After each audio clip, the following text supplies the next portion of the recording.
Your patrons are your celebrities. Yes. They are your bell cows. They are the ones out there announcing to everybody what they love about your restaurant all the time. They need to be, they need to be on the P&L statement. Patron asset needs to be on the P&L statement. Trust me. Absolutely agree with you. Couldn't be better said.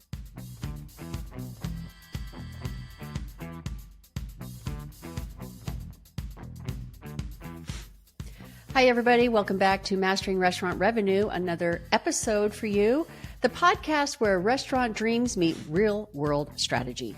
We're your host, Bruce Russo, who has designed and developed more than 560 or so restaurant concepts alone, and Diane Armitage, who's also been in the restaurant consulting and restaurant marketing world for 30 years.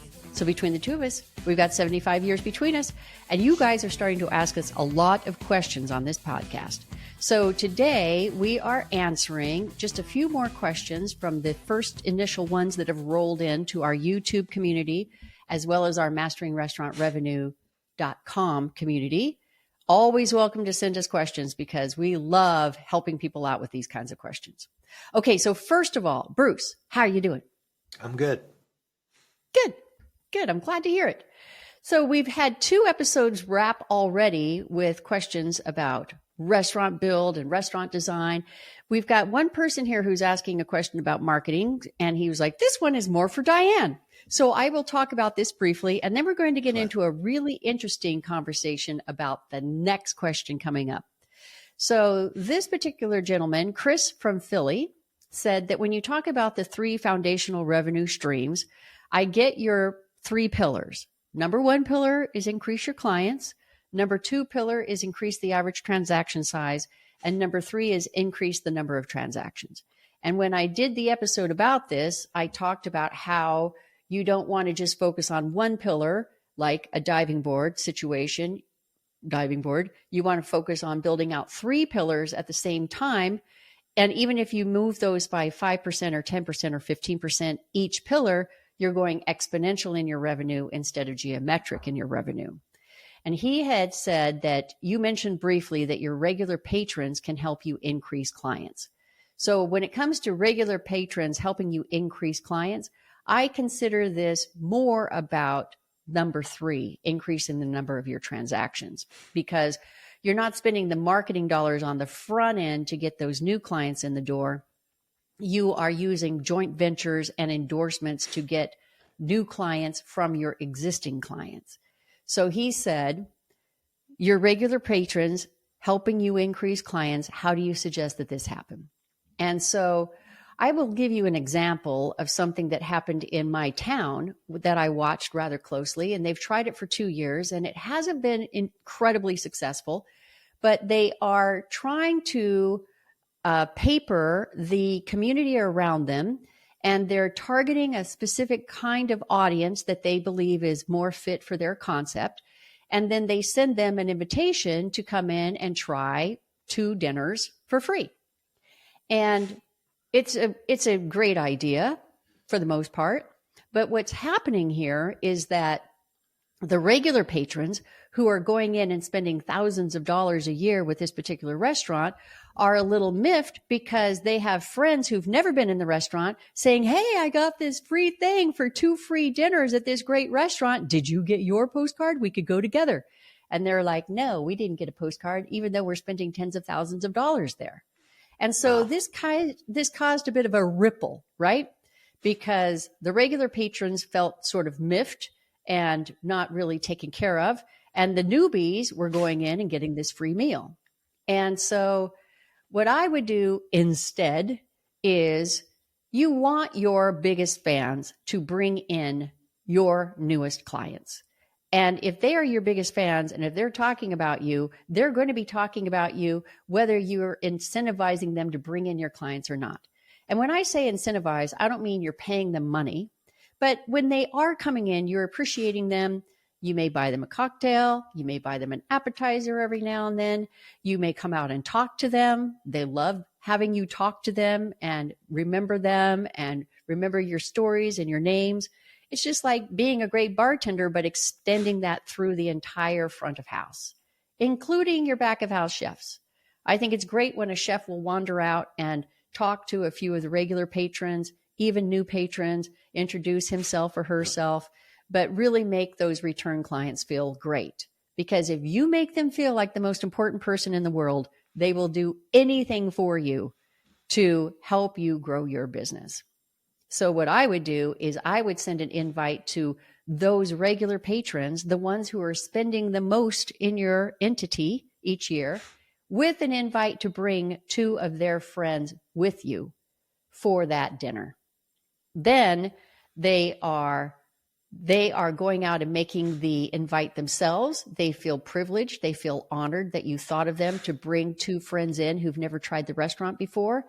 They are fans all the way through the restaurant experience because they know you, they know your menu, they want to talk about what they know as they're sitting with their new friends at the table, and those new friends become instant patrons of your restaurant. That's the easiest way to turn it around. And you can do it in small clumps throughout the year instead of doing it in one big free dinner that ends up being a very costly experience for you, not only revenue wise, but as far as the psychic wise with your return patrons and the people who love you the most. You got anything to add to that, Mr. Bruce? Yes, I do. Because, I do budgets on projects all the time. Mm-hmm. And, we talk about capital and we talk about this and we talk about that. And so, you got the top 5 assets of a restaurant: the building, the kitchen, the staff, the wine inventory.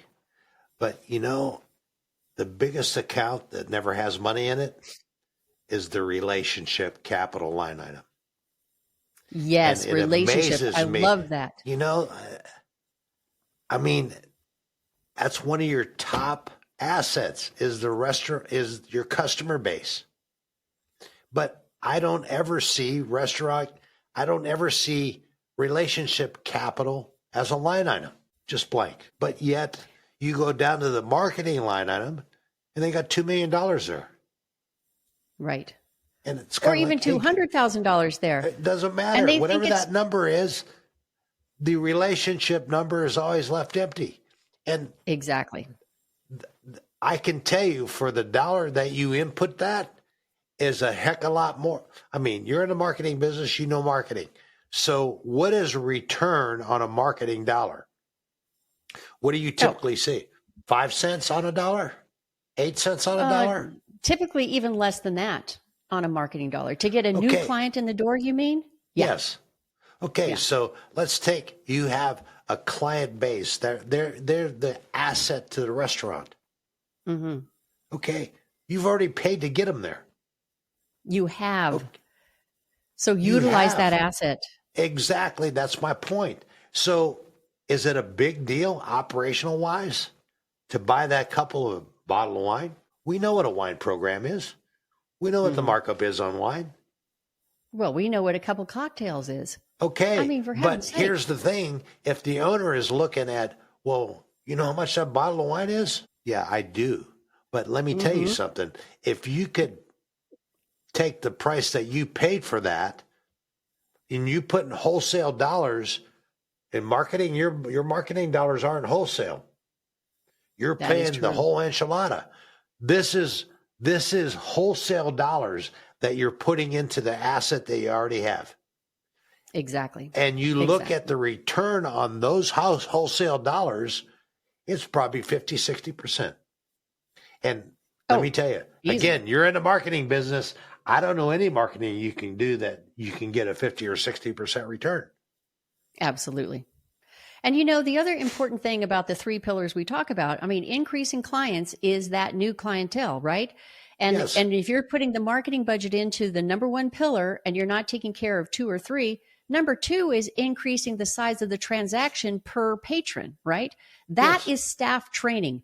That is teaching your staff how to sell, how to converse, how to talk to them about this particular bottle of wine versus this particular bottle of wine. It's about having them add on appetizers. It's about all of that training that is not about a hustle. It's about making the experience better for the existing clientele who are sitting in the tables, sitting in the bar stools. So in that training program, how many times have you seen, okay, we're going to spend the next 30 minutes talking about when an existing client brings a new client. This is our program for rewarding that existing client for bringing that new one. Correct. Have you ever seen that in training?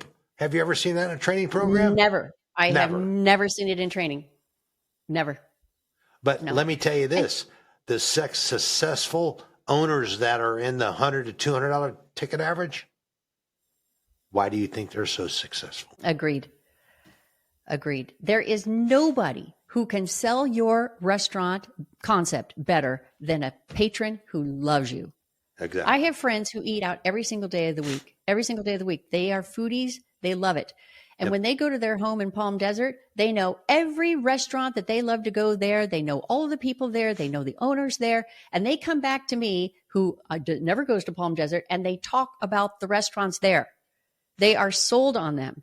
This is how you increase the size or the number of transactions in that third pillar. You're relying on your existing client base. Because I'll tell you, when they start getting their friends to go in with them, they call up their friends. They call me up. They say, hey, you want to go down to this restaurant? We're getting some happy hour, blah, blah, blah. Hey, you want to join us next Thursday at this particular restaurant? Of course I do, because I had a great time there the last time I was there with you. They bring their friends. This is increasing the number of transactions without putting a dollar into that marketing budget on the front end. And here's the thing, buy a bottle of wine. That inventory is already paid for. It costs you absolutely nothing to deliver that asset, to deliver that. You already own the corkscrew. You already own the glasses. And you're already paying for the light bill and the air conditioning. That's right. I mean, it is. I mean, when you came out here and you were in Laguna for one day, we went to a restaurant that night. And tell me how much you loved walking in there and having them greet me, meet you, having the chef come out, greet me, meet you. I mean, how did you feel about that experience at the end of the evening? Well, it was a, 2.5 hour experience? Mm-hmm. We were best friends. Yes. I was friendship wise, you and I were equal when I left. I agree with you completely. They are more than happy to see you come back in again, and they're going to remember you every time you come back in because they took the time to get to know you, to spend a little time with you. But let me tell you the most important thing what they were doing for you and I at the counter, they were doing exactly the same thing for everybody else that was in that restaurant. Nobody got treated. We didn't get treated, although it looked like we were getting treated like two celebrities. But, we were sitting at the kitchen. We were sitting at the cook line. We watched every effort that went into our dishes went into the same dishes that were served in the dining room. Correct. That's how you run a restaurant operation. And I'll tell you, that chef will always walk out, and sometimes there are two of them, the father, son, the two of them. That chef will always walk out at least 2 or 3 times during the entire service to talk to people at the tables. I'll tell you, it's like I said, if they make you feel like the most important person on the earth, you're going to come back again and again and again and again. Yep. You're going to bring your friends. And when you give them the opportunity to come and have dinner with you, on the house, or, a special, come try the new wines we have. Here's 2 tickets for you to bring your friends, and they get to come in and taste the newest wines that you're considering. That kind of a thing. Done. I agree. And I can tell you the next time I go to Laguna, I know where I'm going to dinner. Why wouldn't I? I know. It is really amazing how they work on building out that community from the community. And in Laguna Beach, especially, we have such an issue with, we have a huge tourist season, high season, and it only lasts for about 4 months. But our whole world changes when those people descend on us. Yeah. And so many of the restaurant operators don't understand that the other 8 months of the year, belong to the residents. And this is your chance to really get to know those people, get them into your restaurants again, have them bring their friends in, because even the residents are a little hesitant about going out during high season because it's just this.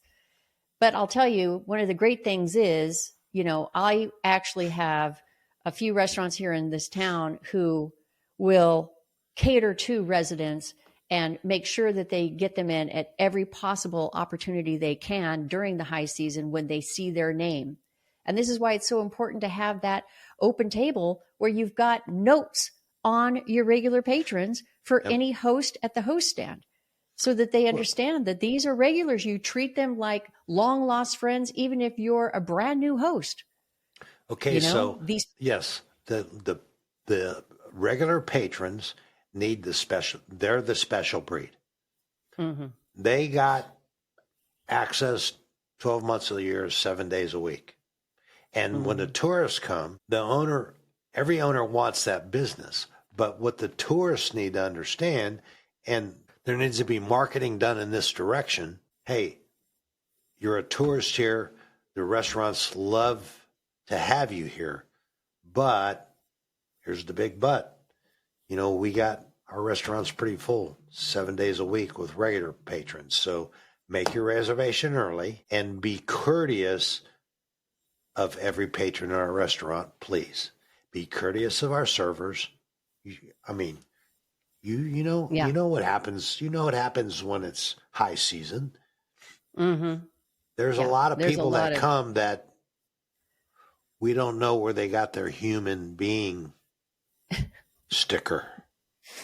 Or they missed the sticker entirely. Exactly. No, exactly. I know. And their demands exceed anybody's agenda. Mm-hmm. Yeah, I think it's so important. You know how we talk about ugly Americans over in Europe? Like the Europeans are always like, oh, those ugly Americans, right? It's so important to understand that when you are visiting any community, that community has roots, and that community is a community that serves its residents. And when you just barge your way in and start demanding things, you're not going to make friends with anybody. No. And, I was actually talking with some friends this weekend who have difficulty going out with another couple that they go out with because one of the party in that couple is very demanding, always wanting to get attention, always wanting to get something from the kitchen that's not on the menu, this and that and everything else. Yeah. And it's always when they're out of town and, at a resort or, visiting another town, something like that. This person, I don't think, would ever do it to their own people in their own community, but they do it outside of their community and not recognizing that they have just dropped into an existing community that has the same roots that they are coming from. So start treating those people well. Well, I would have to say that if they're that good at it, they're doing it all the time, just that not as correct demanding locally as they are when they're out of town. So yeah, true.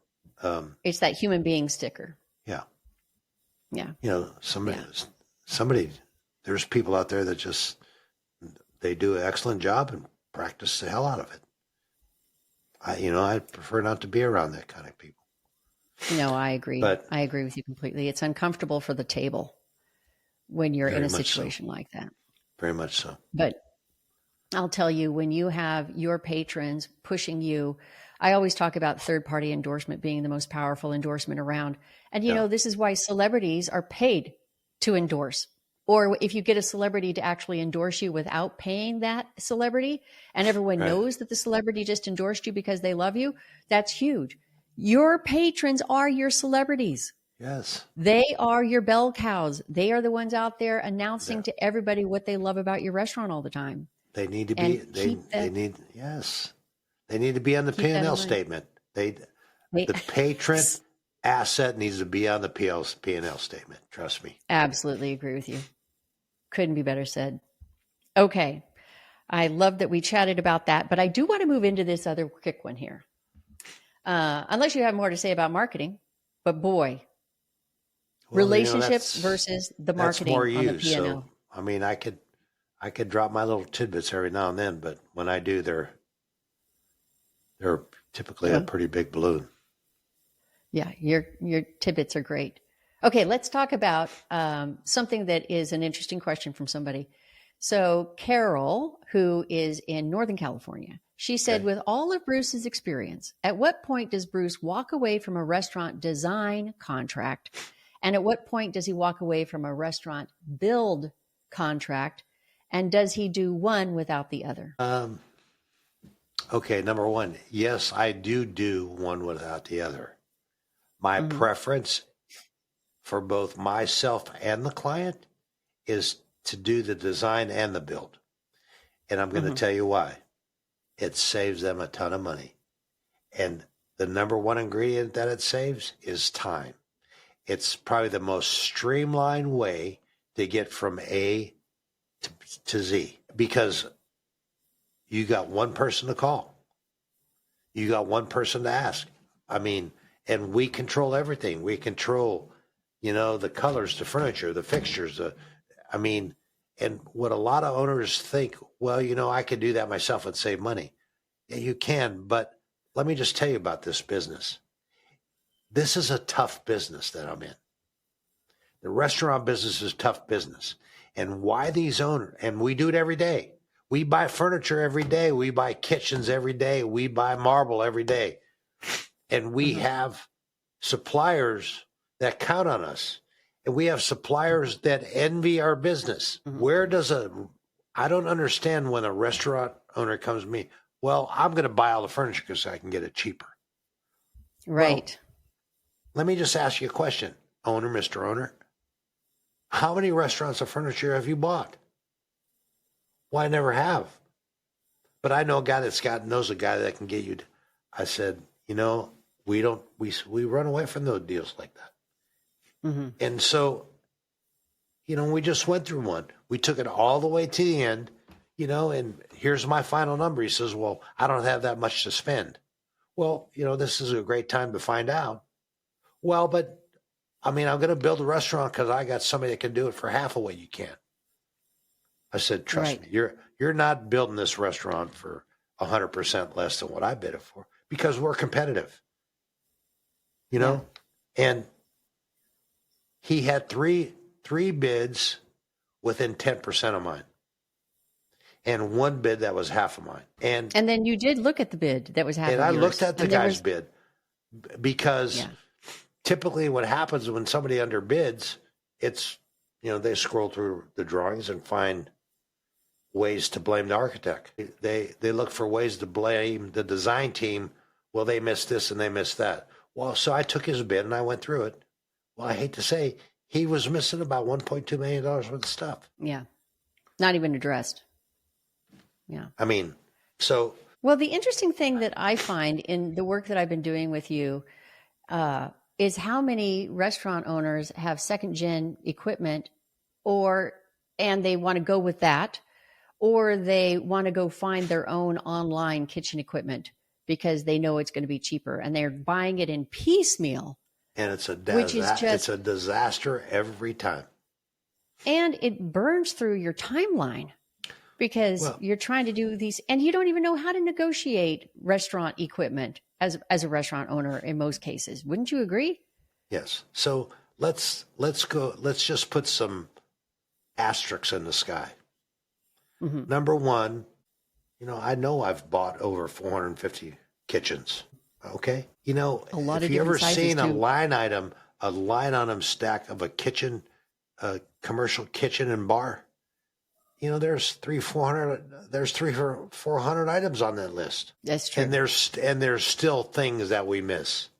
Okay. So if I do this every day, what makes you think you're going to do it better, quicker, and cheaper than I can? Number one. Okay. Number two, when it comes to, it's just very frustrating when it comes to permitting, and the owners say, well, no, we're going to do that because, we want to save your fee. Well, what are you saving? Okay. Let's say my fee is $10,000 and you want to save $10,000. Well, first of all, you're looking at spending $3 million on a restaurant, and you want to save $10,000 on my fee. Okay, well, you can scratch it off as dollars, but what are you eliminating when you eliminate that $10,000? Well, you're eliminating 40 years of experience and probably one of the most knowledgeable guys in a restaurant in the country. Well, and not to mention the relationships you've already built in so many of these cities with the building and the planning divisions. Exactly. You know how to expedite permitting processes that most restaurant owners, even owners of multiple restaurants, do not know how to do. Okay, so I'm going to tell you a quick story. So we just got a permit for a restaurant, and we're not building it. And the inspector comes to do his pre-inspection. He said, where's Bruce? And I looked at him, he goes, he's not here. Did he know about the meeting? Well, there's no reason for him to be here because he's not building it. He said, okay. Well, let me tell you, we're going to have a tough road to go. And he's not doing that out of spite. No. He's doing that because he's looking at what he is pre-inspecting, right? Correct. And he's seeing everything that's on the list that you would capably handle, and he can do it in shorthand with you instead of having to deal with a new contractor, that inspector, a new architect. Right. That inspector and I have probably built 20 restaurants together. Yeah. It's a long-term relationship. If you're in the restaurant building looking to build, let me tell you something. That's a big card to have in your hand. Yeah. And I'm not saying I get any special treatment. They don't give me special treatment. But they know what my knowledge is, and they know what my experience is. So they know when they come to do their inspections, they're in and out in no time. Right. Yeah. And they know, remember when you were telling me the other day about delivering plans, and they were like, I've never seen plans like this. Yeah. We just went through a plan review with a city north of Dallas. It's a 110,000 square foot project that we're working on. The building's there. This is a renovation, and we've changed the use. But inside that use, there's 3 restaurants that I designed. And this is from the head building inspector. He called our office. He talked to Joe. He said, there's 160 pages to this set of plans. He said, and I've went through the first 30 sheets. He said, it's unbelievable the detail that is here. So here's what I'm going to do. I'm going to make a list of the things that I typically look for, and I'm going to send it to you, and then you can tell me what page it's on. That's awesome. Okay, so to give you an example, in one city, it took 5 months to get a permit. In this city, it was 3 weeks. Because their attitude towards, we got an architect, design firm, and engineer set of plans here that are sealed by professionals. Yeah, I'm going to check a few things just to see if they're code compliant. Everything is. What do they need to review the rest of the set for? Yeah, exactly. Just make it subject to field inspector approval, because that's where it gets, the inspector's the last person to see it before it gets closed up. He's the one that makes sure what's on the plan is what you're building. And that, you've heard me say this, the inspectors they're on our team. They don't do any favors for us, but from the owner's standpoint of view, if we designed it with professionals and it's engineered with professionals and we're building it with professionals and we have an inspector that inspects it, that gives the owner, when he gets a final CO, he's had everybody as a partner in building his project. Now, correct. It's perfect. So in this question, it was, I took it towards it was, in the starting of she's looking to start a design process. Let me tell you the golden rule. Second gen space are what they are. Okay. And I can tell you there's more problems in second gen space than if you're starting from scratch. Number one. Number two, if you're signing a 10-year lease, why would you even consider using a second gen equipment that's 8 years old? When you build a first generation space, right, you get a 1-year warranty on everything there. So you got one guy to call, which is us, which means that you have no facility issues for 12 months. Right. Which is the most important 12 months of your restaurant's entire operation. It gives you 12 months to do nothing but a focus on getting food, the quality of food out of the kitchen to the person at the table. That's where your focus should be. Now, not to change the subject, but this is interesting. It really surprised me when I first started working with you, how many people will shop your bid. And this is in the design process. So they've contracted you, for the most part, to do the design and build, but they're shopping your bid for the build, correct? And how often does that happen? I mean, you have built more than 500 restaurants. How often does that happen now versus 10 years ago? It probably happens now, probably 40% of the time. 40% of the time. Isn't that a higher percentage than it was 10 or maybe even 20 years ago? It's a little bit higher. Since COVID, it's kind of all changed since COVID. So you've kind of come to expect that your bid is going to be shopped. Well, I tried to get an answer out of them before we start designing it. Because how long does the bid shopping process take? Typically, I mean, it can take months. 2 months. Yeah. And then you're back in meetings with them trying to explain line items of somebody else's bid versus your bid. Well, yeah, and it just seems like it is. And when the owners come, well, we're going to do the kitchen ourselves, so we don't have to pay your fee. Oh, we're going to do the furniture ourselves, so we don't have to pay your fee. Okay. Hmm. I got one now where they're doing the kitchen themselves. Mm-hmm. I don't know what happened, but I got 24-inch aisle between the cook line and the equipment behind them. And what's your preferred? 39. Yeah. 24 is tight. You're not working with 24. You're not going to be able to stand in front of the oven when you open the oven on the range when the door opens. That's a good point. And what happened there, I don't know. Because they didn't want to pay my fee. Do they just put then they just put the equipment in place and then they call you back in to hook everything up, or do they expect whoever has done that to? No. We hook it up because we have the electrical and the plumbing permits. Gotcha. So, the licensed plumber has to complete the project. Mm-hmm. I mean, it's not up to us. How do I know if they don't? I don't know if they got a bunch of children that are going to work back there in 24-inch.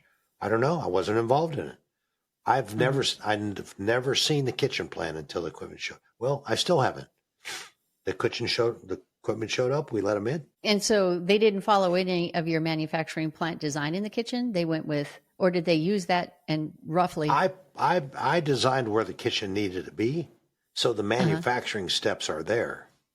Right. All they did was they bought the equipment and placed it where they thought they needed to place it. Perfect. Because they own one restaurant. They own one restaurant. So what am I going to tell them? Right. You who built more than 560 restaurants. Yeah. But, I get it. Well, I got deleted. I got deleted from that part of the project because they don't want to pay my fee. Mm-hmm. So they don't understand. They never asked, what does your fee include? And if they did, I would tell him, well, 40 years experience and the experience of over 500 units. I don't know how many more people in this business that could say that. But and it's not just that. It's the fact that you build for a restaurant to make money. You're thinking revenue pods from the moment you walk into a site and look at a site. And you're thinking of how you can create all of this exponential revenue for the owner. And I have never met another restaurant, architect, design firm, build, general contractor, Before I start putting lines on paper, that's the first thing I think of. Yeah. And those are the most important questions to ask the owners from the front end. And so that you know how to design and build the restaurant accordingly so that you're making it a revenue profit machine for them. And I have never seen another approach like that. Well, and I thank you for that. But You know, they originally called me to design their restaurant because evidently they didn't know how. So why would you hire me and then tell me how to do it? Doesn't make sense. So Right. when I walk away from she wants to know when do you walk away? Well, after the third meeting and the owner's sitting there and he knows more than I do, I'm going to give him his deposit back. Say, you don't need me. Yeah. And this is not an arrogant thing. You're the farthest thing from arrogant ever. It's just that if you're going to continue to have this back and forth battle, it's going to happen all the way through the process. Correct. And at some point you decide it's just not worth it. No, I mean, I know when you were out here in Laguna, you had stabilized or were moving forward with a contract that seemed a little iffy because he was out getting bids and all that kind of thing. Stabilized it one day. And I think even a few hours later, you said, that's it, I'm walking away, because he came back with something else. And you said, okay, I thought we had this all figured out. And, it's the pain is more than it's worth. It's just, the pain is more. And I was telling the knowledge and experience starts with the first line on the paper. Yes. Okay. Agreed. And there's things that I've done in the design world that owner doesn't know, but there's an owner out there that knows because he's the one that's profiting from it. And they're the ones who are telling those people to go to you. Yes. You're not out there actively marketing for new clients. No. These people are calling you because someone has referred them who has been in a happy situation as a restaurant owner. And then they continue to question you. I mean, I've had the same thing happen in my marketing world where they call me because I'm known for the strategic marketing and leverage and all this sort of stuff that I build into these restaurants. And then they fight me every step of the way. And I get that their opinion is important and I'll take their opinion into account. But I also know that after doing this for 35 years, I know that these unique concepts that I embed into restaurants work. And when it becomes this kind of battle, and like we were saying at the beginning, you and I have been in this business long enough that we begin to get that spidey sense from the very first meeting. Yeah. But let me categorize it and make it simple for everybody that's listening. Okay. When you get trouble with the law, you hire an attorney. Do you hire that attorney, then argue with him when he comes up with the solution to the problem? Or you let him do his job and keep you out of jail or whatever the case may be. Right. When you hire an accounting firm and let's say you got a letter from the IRS that they've discovered you owe $500,000 in back taxes. When you hire the accountant to handle that, do you sit there and argue with him and tell him how to do his job? Or do you let him do his job and get you off the hook and you owe nothing? Why did you hire him? Because somebody told you that he's done this hundreds of times. Okay. We're in the same category. Yes. Agreed. The $500,000 that you owed in taxes, that's the cost of your kitchen. Agreed. Do you want somebody involved in that kitchen that knows what equipment works, that knows what equipment's overpriced for the value? I mean, you want to deal with somebody like that? Or you just want to do it yourself? This is not a do-it-yourself business. Although there's been some lucky ones out there that pull it off. But I can tell you, 18 months later, they got a disaster on their hands, typically. Well, and there are a lot of architects out there who say they are restaurant architects, but they are not operating at the level of restaurant architecture that you are operating at. No. Because you are building from a different concept in your mind from day one. Correct. From day one, like you said, before you even put the pencil to paper, you know how that concept is going to make the most money. You know how to design and build it. But that's our checklist. When we're sitting with a new client, okay, you're how big is your lease? We're going to do 5,000 square feet on this one. Okay, what's your revenue expectation? Oh, we're going to do 10 million a year out there. Not at 5,000 square feet, not at this address. And when they become unrealistic, then typically the whole thing's unrealistic. Correct. But now when we interview clients and we say, what's your revenue expectation? When they say, well, what do you think it's going to be? Okay. They're asking me to tell them what my thoughts are. Why? because I've done it more than once. Mm-hmm. And In multiple cities and regions. And when we're looking at this, a paper schematic design, if he's got 12 seats at the bar, I got a pretty good idea how much money he's going to make at the bar. If he's got 30 seats at the bar, I got a real good idea how much money he's going to make at the bar. You see what I'm saying? I mean, so all that knowledge and all that happens, that's interjected to the first line on the paper. Yep, and that tells me where do I put the front door in? How big the dining room should be versus the bar. And I mean, check average plays a lot of that. Mm-hmm. You just Which is also one of the primary questions we ask.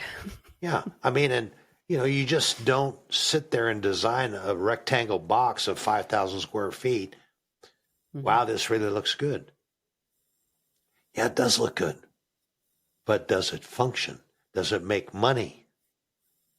And those are the kitchens, like we said earlier, those are the ones that you can sit in the dining room and look right into the dish pit. Because, correct. Is that a problem?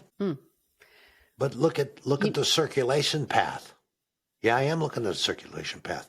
So is everybody else that's sitting there eating dining. They're looking at green beans and corn and bread and gravy on the floor. That is correct. Yeah. 35 feet from them. Right. When we are writing the book that we're writing, one of the big chapters in the front is about the revenue pods that we talk about, that you've introduced as a concept in the restaurant industry. And we break all the revenue pods down. Well, it's not just the physical revenue pods. It's the psychic revenue pod. Oh, yeah. It's the experience that the patron is having in the restaurant. And there are several, 5 or 6 revenue pods that we mentioned there that are psychic, that really have to do with the customer not wanting to see that. The customer not wanting to see, when a one stall bathroom isn't locked and someone opens the door to the dining room, with somebody in there. These are things that, the experience they have walking in with the host, the experience they have in the bar versus the dining room. All of these things are psychic experiences, and they are huge revenue pods, big builders. Yes. And it all comes down to design and training.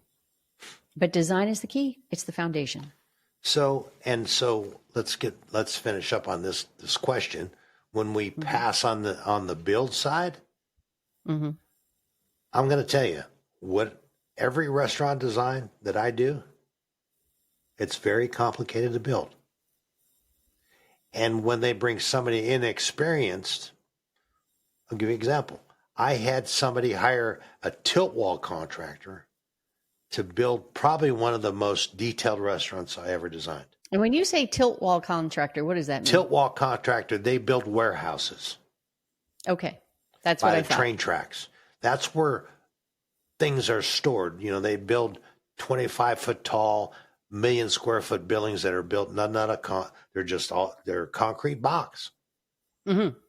And the restaurant owner actually hired a tilt wall contractor, and I have no idea why he even bid on it.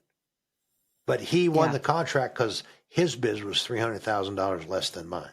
Well, at the end of the day, that $300,000 that he saved cost him a total of $700 in the end. Yeah.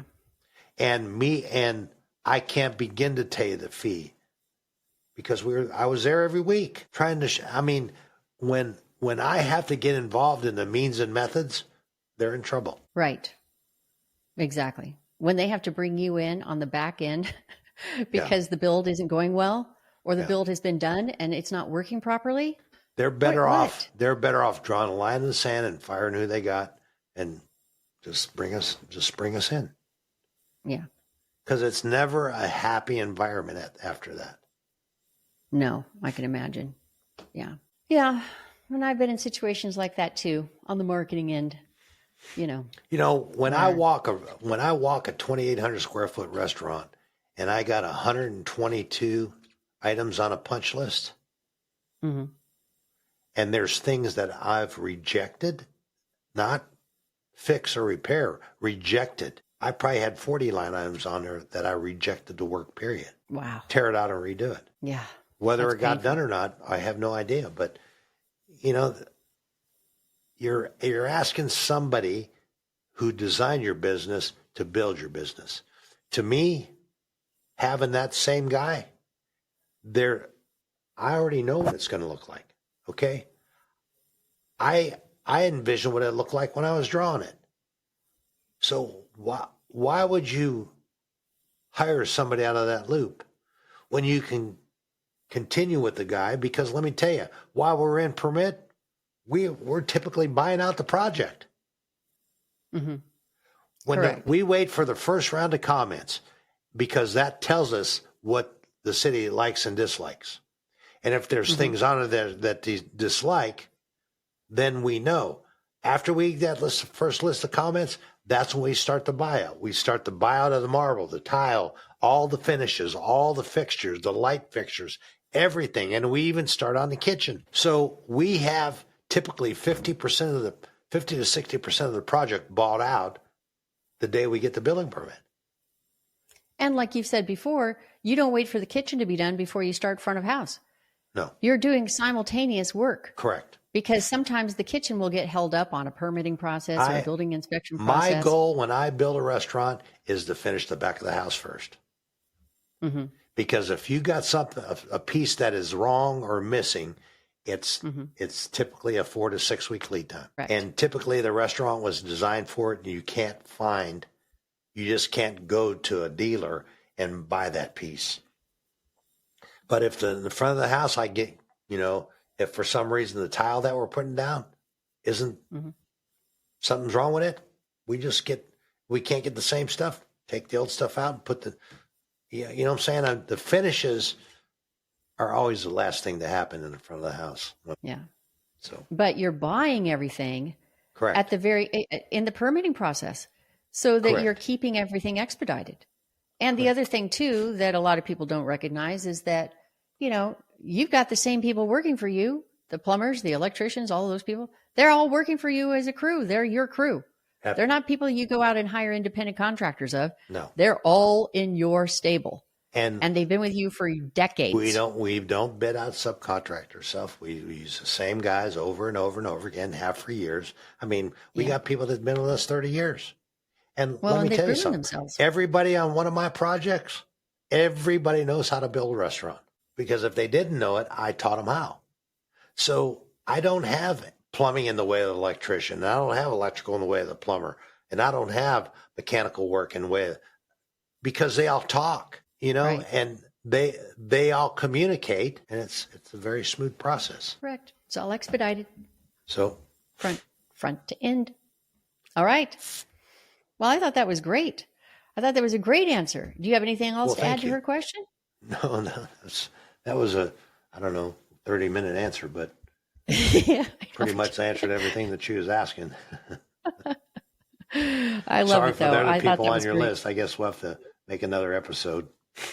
Yeah, well, for now, we've done 3 episodes in a row, folks, of questions from all of you on different episodes that we've done. So make sure that you go in and see some of these episodes in full, because you can ask questions from whatever episode you feel like and continue to put those into the YouTube comments or our masteringrestaurantrevenue.com community. And we are here to answer these questions maybe once every quarter, however it works. We'll get these questions answered and help you out. And we'll be doing some live Q&A episodes in the near future, bringing in some guests on in the near future as well.